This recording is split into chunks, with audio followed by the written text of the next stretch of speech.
depende.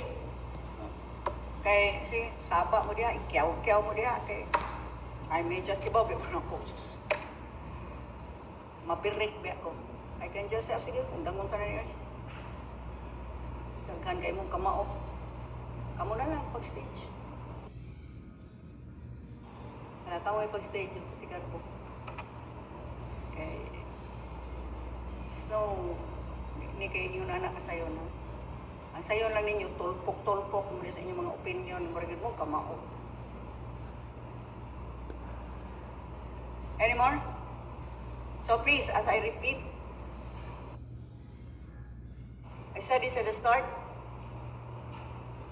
mayors, I appreciate.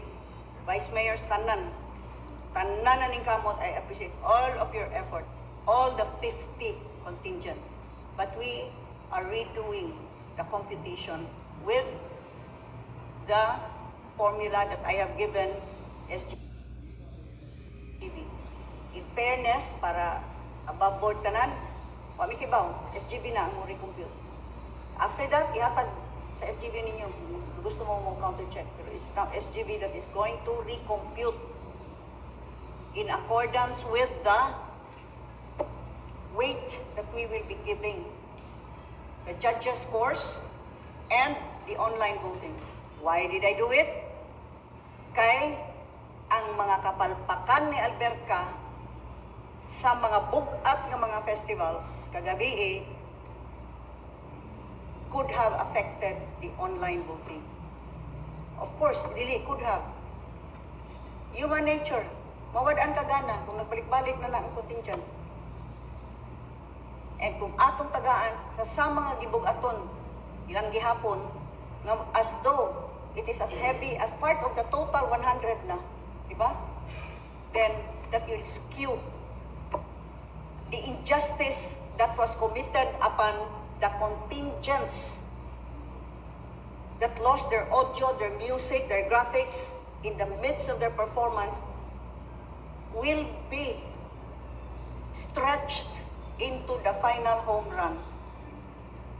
And it will skew the proper ranking of the contingent. So I'm warning the mayors, what was announced last night may not necessarily be the same results after SGB has gone over all of the scores, giving the right weight to the judges 85% and the 15% online voting. Naapagya ko may kyaw-kyaw after this. Nobody, this is nobody's decision. Why ni-appeal ani? Ako ra. Blame me.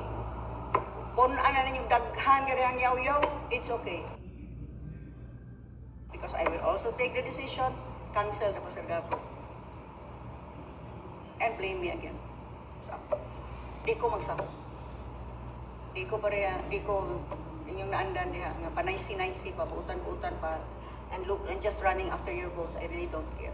I'm just doing what I believe is the right thing to do, to give fairness to all.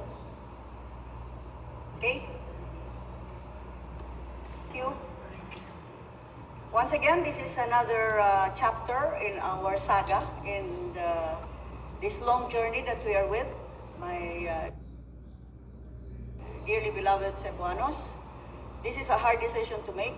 I know that I may be severely criticized especially by those who do not know anything, or would rather that injustice and unfairness prevail. But you've known me from the very beginning. In 2004, I still am the same, Gwendolyn Garcia. I will always stand up for what is just and fair at all costs. Daghang kaayong salamat ug may gabi.